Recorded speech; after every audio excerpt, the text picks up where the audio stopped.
Assalamualaikum warahmatullahi wabarakatuh. Kami dari kelompok 4 ingin mempresentasikan hasil riset mie ayam Patu Gimin dari kelompok kami. Perkenalkan, nama saya Nurul Fatan dan anggota kelompok saya ada Nada Izihar, Siti Muntia, Zahra Maulani, dan Lydia. Selanjutnya akan dilanjutkan oleh teman saya. Oke, saya Siti Muntia menjelaskan tentang sejarah singkat usaha kecil dan menengah atau UKM. UMKM atau usaha mikro kelas menengah adalah istilah umum dalam ekonomi yang merujuk kepada usaha ekonomi produktif yang dimiliki perorangan maupun badan usaha sesuai dengan kriteria yang ditetapkan oleh Undang-Undang Nomor 20 Tahun 2008. Next, ada lingkup bidang usaha UMKM. Ada dua pengelompokan jenis UMKM.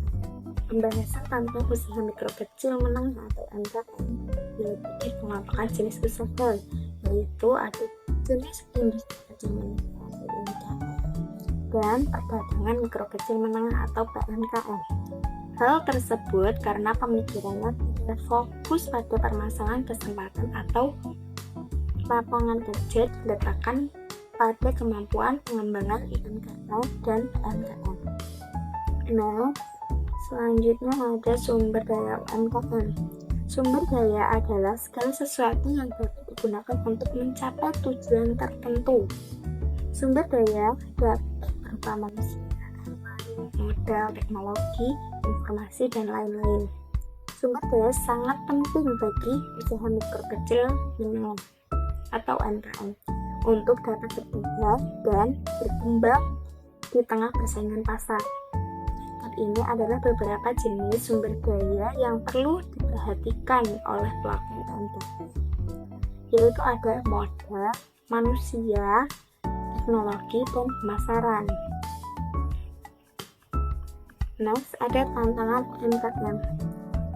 Pasal 1 ayat 1 Undang-Undang Republik Indonesia Nomor 20 Tahun 2008 tentang UMKM menyatakan UMKM adalah sebuah perusahaan kecil yang dimiliki oleh seseorang atau sekelompok orang yang dikelola dengan jumlah kekayaan dan pendapatan tertentu.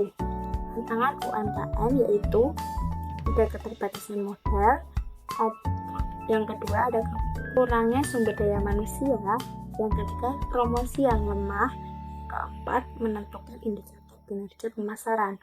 Selanjutnya akan dilanjutkan oleh teman saya. Perkenalkan, nama saya Lydia Ivana Putri. Di sini saya akan menjelaskan hasil penelitian. Yang pertama ada lokasi dan waktu penelitian. Pengumpulan data dilakukan di UMKM di Jalan Kalibaru Timur, Kelurahan Bungur, Kecamatan Senen, Kota Jakarta Pusat, DKI Jakarta pada hari Sabtu, 6 Oktober 2023 pukul 8 waktu Indonesia Barat. Yang kedua, ada subjek survei. Adapun subjek penelitian ini adalah UMKM mie ayam Patu Gimin di Jalan Kalibaru Timur, Kelurahan Bungur, Kecamatan Senen, Jakarta Pusat.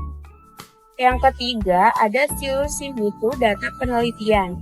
Penelitian ini merupakan penelitian posisiwan di mana dalam penelitian ini bertujuan melakukan wawancara ke pemilik UMKM mie ayam Patu Gimin tersebut, yaitu Patu Gimin. Yang keempat, teknik pengumpulan data. Teknik pengumpulan data yang diambil dalam penelitian ini ialah wawancara langsung dengan pemilik UMKM mie ayam Patu Gimin untuk memperoleh keterangan-keterangan yang berhubungan dengan masalah penelitian. Pada saat wawancara dilakukan penelitian pengembangan pertanyaan untuk menggali informasi yang dari informan.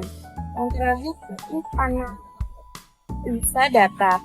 Teknik analisis data yang dilakukan adalah analisis kualitatif yang sifatnya deskriptif, dengan penarikan kesimpulan. Oke, sekarang ke pembahasan. Yang pertama yaitu usaha mie ayam Patu Gimin. Tempat yang digunakan dalam melakukan riset UMKM ini milik Bapak Tukimin Beliau sudah berjualan mie ayam selama 32 tahun. B. Penetapan harga. Adapun penetapan harga dan menu yang disediakan pada UMKM ayam Patu Gimin yaitu sebagai berikut.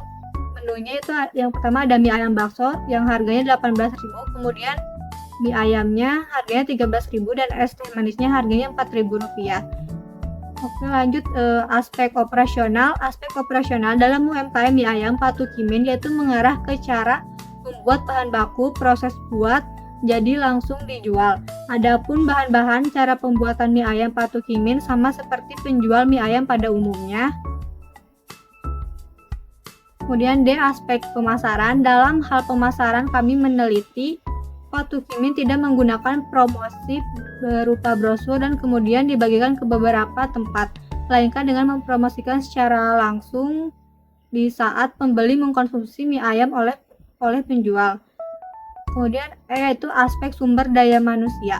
Aspek sumber daya manusia pada penelitian UMKM ini kami meneliti sebelum ada pandemi COVID-19.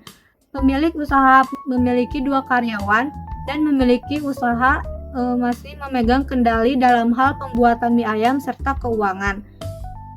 Kemudian F. Aspek keuangan. Mengenai dana yang dibutuhkan, kami mensurvei pertama kali yang dibutuhkan yaitu tempat atau kios, di mana sebagai tempat berjualan keuntungan yang diperoleh pemilik usaha tiap bulannya perkiraan sebanyak kurang lebih 2 juta per hari dan berkisar 60 juta per bulan atau keuntungan kotor. Keuntungan tergantung dari banyaknya konsumen yang membeli dari pangkalan mie ayam. Dengan begitu pendapatan yang diperoleh akan banyak. Tetapi jika dalam keadaan sepi seperti masa pandemi ini, maka keuntungan yang didapat pemilik usaha juga akan berkurang.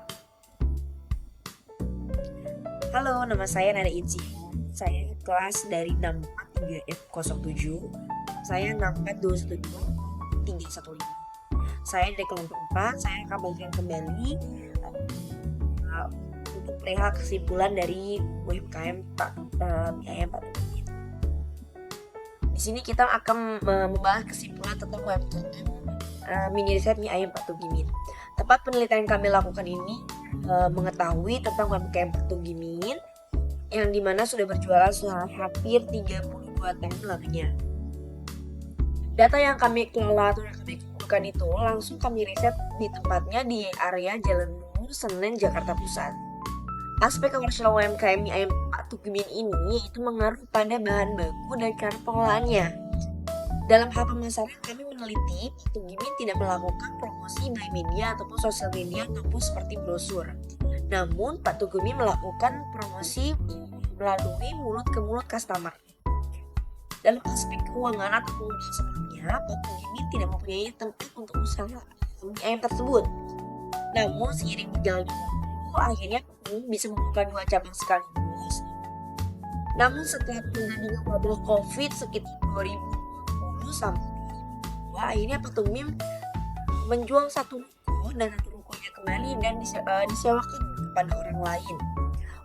Mudah agar tetap stabil saat ini. Gimin menjual di pinggir jalan Mangkal di arah Jalan Buburit. Tepatnya di Kalibaru, Senen, Jakarta Pusat. Sekian, terima kasih. Jika ada pertanyaan, silakan tulis di kolom komentar. Mungkin cukup sekian presentasi dari kelompok kami. Jangan lupa like, comment, and subscribe. Terima kasih. Wassalamualaikum warahmatullahi wabarakatuh.